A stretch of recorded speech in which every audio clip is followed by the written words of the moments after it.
My name is Stephen Hessel. I'm a professor of Spanish at Ball State University in the Department of Modern Languages and Classics. I'll refer to it as MLC throughout this video. So I'm here to tell you about the experience of taking classes in Modern Languages and Classics during these unprecedented times.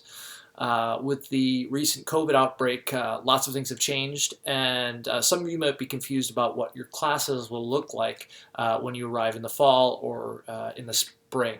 So the purpose of this video is to introduce you to the various ways in which MLC classes will be taught during the 2020 and 2021 academic year.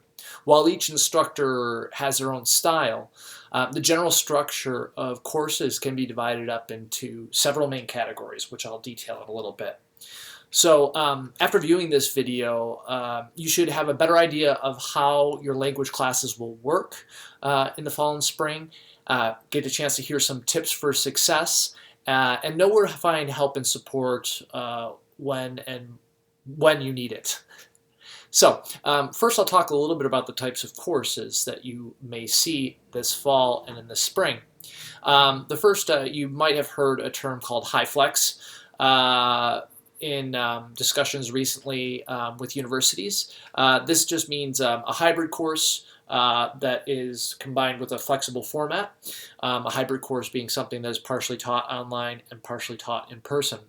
So these classes will allow students to attend class both physically but also online, making the transition that may happen to online, depending on how things go in the fall, much easier to navigate. So you'll get all the advantages of an in-person class, but there will also be online components that are done outside of class that will supplement your learning and supplement the resources that are provided to you to kind of expand that scope of what you get out of the course. Another type of course that you may see is a synchronous online course. That means that there will be set meeting times for the course. You'll sign on through whatever web conferencing software your professor is using, and they'll make sure to provide you with an explanation of how to best use that software. And you'll sign on during those specific times and attend class. In a lot of ways, it is very similar to the in-class experience. Just like the high flex courses, there will also be things available outside of class time, a lot of those resources as well to supplement your learning. And the third option that you may see are asynchronous online courses. These are courses in which the class doesn't meet at a set time. Instead, the class does most of their interactions outside of specific class hours through different resources and activities that you will access through different online platforms, most of them being presented on the Canvas learning management platform. So there's all these different classes or types of classes that you may see.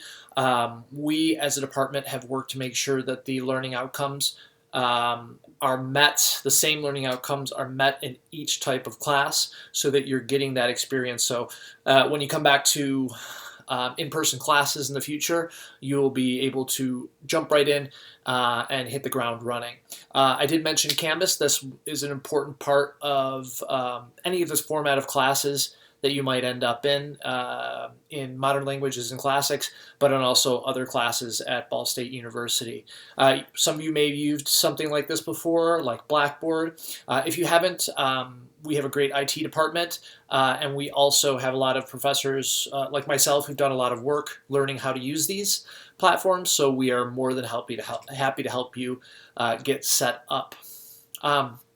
A few tips for success in taking these courses. No matter the type of class, try to stay engaged, not only with your instructor, but with your classmates.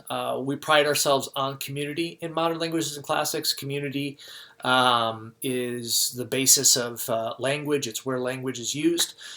So by staying in touch with your professors, and your classmates, you're going to be able to better accomplish your goals. Another point to make a plan and schedule how you will work through the course materials. This can be done in a lot of different ways. The professor will provide you with a very clear plan of what is expected in the course, when things are due, how to complete those tasks, etc. But having a plan, especially if you're on a asynchronous online course, is a great way to ensure that you have success. And this will depend a lot on your personal style. So I urge you, before you come to campus or sign on in the fall or spring, to think about what are the times that you are successful in schoolwork, what are the things you need to be successful, and then make a plan, make a nice kind of framework so that you can implement that when you get here.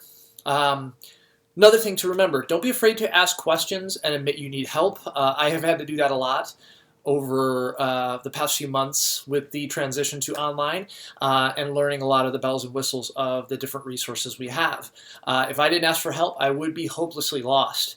Nobody's perfect, and really asking questions is going to, and asking for help is going to be one of your primary keys to success. And then finally, in tips for success, remember that the foundation of successful language learning is making mistakes over and over again as you accumulate experience. I know I've gone through it myself and made a lot of experiences, or lot of mistakes, and I continue to make a lot of mistakes, as you just saw. So regardless of the format of the course, use that course as a safe space in which you can grow and thrive. To kind of wrap up today, talking a little bit about help and support, there's a lot of good news, especially when it comes to modern languages and classics courses.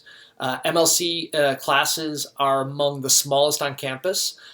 We've got engaged instructors who really truly do want you to succeed in the courses that you're taking with them. This means that one-on-one help, a supportive community, and the guidance you need to learn confidently are all within your reach already, just by signing up for that class, for one of our classes. So with that, I really urge you to reach out if you have questions or concerns, or just want to get to know us better. You can send us a message, you can give us a call. In addition to contacting your instructor, there are a lot of other resources you have. We have a wonderful, wonderful office staff in Modern Languages and Classics who are ready to take your questions and guide you toward the answers that you need. In addition to our wonderful chairperson, Dr. Riddle. They are all ready and willing to help. So I'd like to take this opportunity to welcome you to Modern Languages and Classics at Ball State University. Thanks for watching.